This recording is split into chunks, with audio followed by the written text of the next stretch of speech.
So yun, good day mga ka-raider.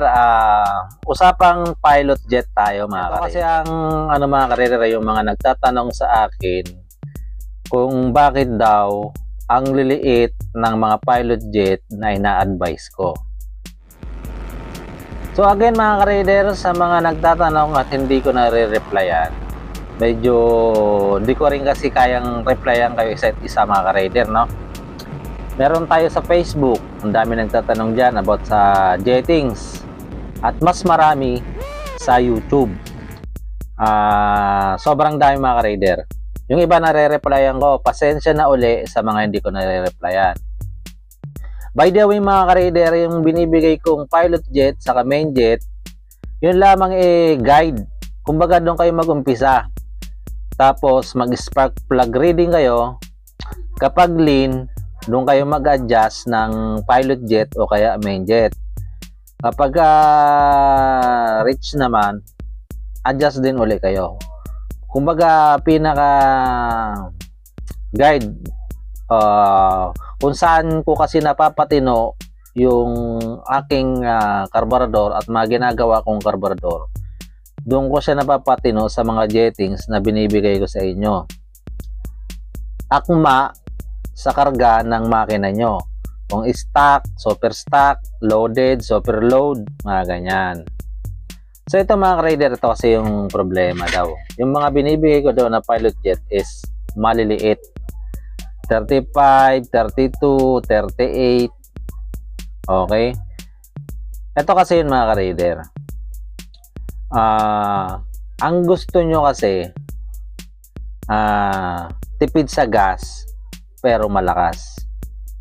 Diba? Wala mga kasing ganun mga ka-raider. Depende rin kasi yan sa load ng inyong makina. Yung binibigay ko na pilot jet, main jet, mostly yung mga super stock at saka naka-stock. Yung iba na nagtatanong sa akin na matataas yung karga, binibigyan ko naman sila ng paumpisang jettings kung sila mag-uumpisa. Yung matataas na jettings na binibigay ko, yung matataas na yung karga, 40 yung pilot pataas, tapos 130 pataas yung main jet. So kung magtatanong kayo sa akin mga rider, para di na humaba yung ating pag-uusap, ibigay nyo na yung specs ng motor nyo, tapos para mailapat natin yung tamang jettings na nararapat sa load ng makina nyo. Okay? Ang problema kasi dito mga ka-raider, gusto nila andun na yung arangkada, tapos andun pa yung dulo. Tapos ang gusto nila, hindi malakas kumain sa gas. Walang ganun mga ka-raider.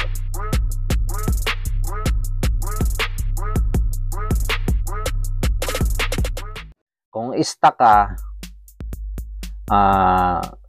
gusto mo ng tipid sa gas, bibigyan kita ng jettings na naaakma sa stock engine mo, o kaya yung super stock, yung nakabore lang, naka 66, mga ganyan mga ka-raider.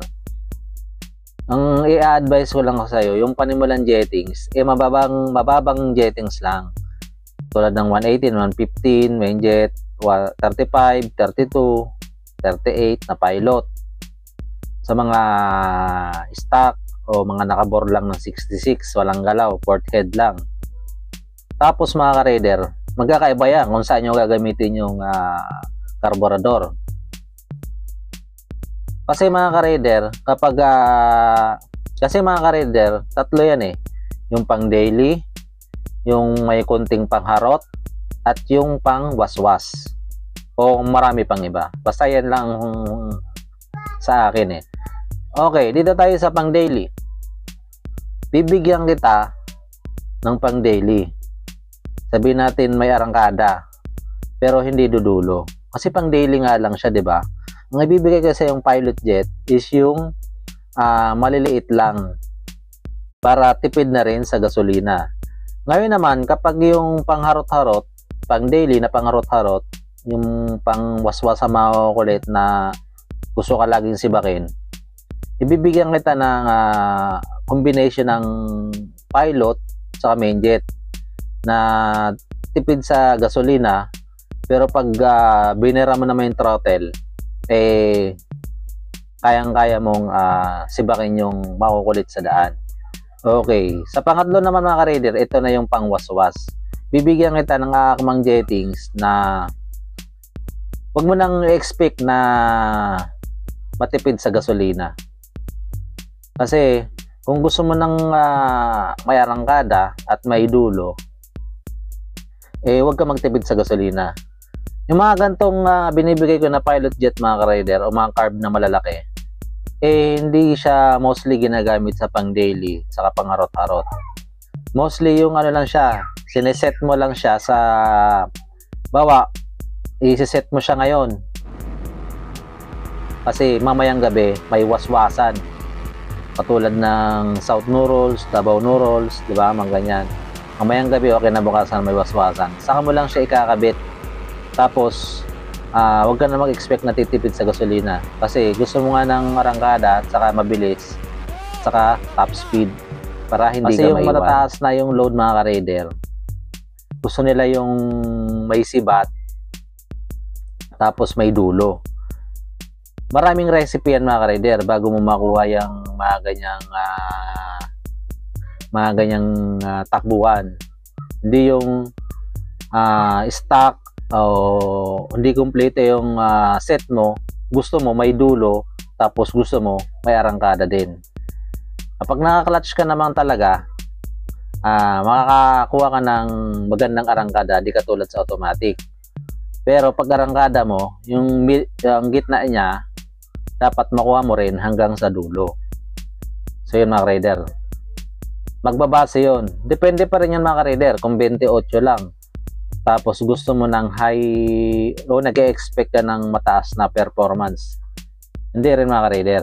Mataas yung karga mo tapos naka 28 ka lang, mag 30-32 ka, talagang bibigay niya yung gusto mo. So ganito lang yun mga ka-raider, mindset lang natin, no? Kung alam mo na hanggang saan yung capacity ng makina mo, wag kang mag-expect ng ng magandang takbo na kayang-kaya mo sibakin yung mga loaded, mga 206. Alam mo namang hanggang doon lang yung power ng makina mo kasi hindi naman siya sinoperload o hindi mo siya kinargahan ng maigi. Baga superstar ka lang, gusto mo sibakin yung mga matataas. Hindi mga ka-raider, kahit magpalit ka ng 30mm dyan, kung set ng makina mo ganun pa din, hindi mo kayang sibakin yung naka full set ng recipe nila. Okay? So yung mga ka-raider, sa mga nagtatanong at nagsasabi na bakit ang late ng pilot jet na mga binibigay ko, depende yun mga ka-raider sa specs ng motor. Kaya ko binibigay sa inyo, kaya ko tinatanong sa inyo kung anong set ng motor nyo para maibigay ko, mailapat ko yung tamang jettings na rapat o tamang karburador na ikakabit nyo. Ngayon naman mga ka-raider, kung 28 lang yung karburador mo, huwag mo na salpakan ng matataas na jettings kasi malulunod lang. Kung gusto mo ng matataas na jetting, gusto mo ng may power talaga, tapos may power din yung makina mo, magtaas ka ng carburetor, magtaas ka ng jettings. Depende pa rin, paulit-ulit sinasabi ko, depende pa rin kung saan mo gagamitin yung motor mo. Kung kinabukasan pang waswas o kaya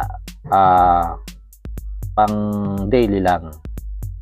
So yun mga ka-raider, kung mabot ka sa video na to at sa YouTube mo napapanood, pa-subscribe naman ako, pakihit ang notification bell para sa susunod na upload ko manonotify ka.